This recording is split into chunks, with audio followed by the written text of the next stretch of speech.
YCP social media కార్యకర్తలపై కేసులు పెట్టి ప్రభుత్వం వేధిస్తోందని అంబటి రాంబాబు విమర్శించారు. గతంలో ఎప్పుడో పోస్టు పెట్టారంటే ఇప్పుడు అరెస్ట్ చేస్తారని మండిపడ్డారు. వైసీపీ కార్యకర్తలను పోలీసులు వేధిస్తున్నారని ఆరోపించారు. వైసీపీ కార్యకర్తల అరెస్టులపై న్యాయపరంగా పోరాటం చేస్తామని అంబటి రాంబాబు స్పష్టం చేశారు. చాలా కేసుల్లో 4 రోజులు 5 రోజులు అట్టి పెట్టుకొని కొట్టి కోర్టులో ప్రొడ్యూస్ చేశారు. కొన్ని చోట్ల మ్యాజిస్ట్రేట్ ముందు కోర్టులో ప్రొడ్యూస్ చేసినటువంటి మా సోషల్ మీడియా యాక్టివిస్టులు ఎవరైతే ముద్దాయిలుగా చూపబడ్డారో వారు కొన్ని స్టేట్మెంట్స్ కూడా ఇచ్చారు, రికార్డ్ చేశారు. అది కడపలోను, అదేవిధంగా మన గుంటూరులో చిలకలూరుపేటకు సంబంధించిన సుధారణ వ్యవహారంలో రిజిస్టర్ చేశారు. ఇది ఒక అరాచకం. పోలీసులు రౌడీజం చేసేటటువంటి కార్యక్రమం కొన్ని చోట్ల చేస్తున్నారు, అన్ని చోట్ల కాదు.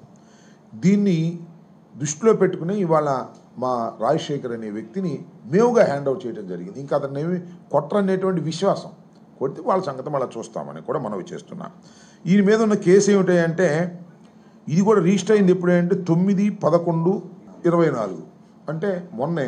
ఎవరు ఇచ్చారా ఈ కంప్లైంట్? ఇతనేమో ఉండేది నకిరికల్లు, ఇచ్చింది నూజివూడిలో బొత్తులవారిగూడెం విలేజ్కి సంబంధించినటువంటి సీతారామాంజనేయులు ముసునూరు అనే ఆయన ఆ మండలానికి తెలుగుదేశం పార్టీ అధ్యక్షుడట. మరి ప్రస్తుతం ఉన్నాడు లేదు. ఆయన ఇచ్చాడు కంప్లైంట్. ఎప్పుడు ఇచ్చాడు? 9/11/2024 ఇచ్చాడు. ఏమని ఇచ్చారు?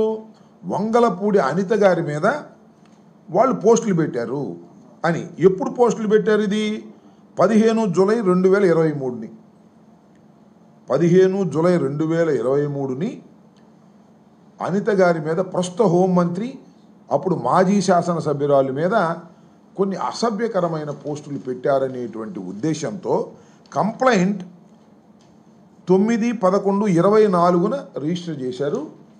ఇచ్చినటువంటి కంప్లైంట్ నూజివీడుకు సంబంధించినటువంటి బొత్తులవారి గూడానికి సంబంధించినటువంటి సీతారామాంజనేయులు ముసునూరి తెలుగుదేశం పార్టీ అధ్యక్షులు. ఎందుకు ఈ వివరాలు చెబుతున్నానంటే దిస్ ద ఫ్యాబ్రికేటెడ్. జరిగిన నేరం ఎప్పుడు? కంప్లైంట్ ఇచ్చింది ఎవరు? తెలుగుదేశానికి సంబంధించి. పోలీసులు దీంతో ఇక మా వాళ్ళని ఎంటబడటం, మా వాళ్ళని నలిపేయటం, మా వాళ్ళని కొట్టేయటం, మా వాళ్ళని భయపెట్టడం, ఇలాంటి కార్యక్రమాలు చేస్తుంది. This is totally fabricated. అతను పెట్టాడా లేదా ఇవన్నీ decided by the honourable court. ఇలాంటి దుర్మార్గమైనటువంటి కార్యక్రమాలు సోషల్ మీడియా మీద చేస్తున్నారు. వెల్,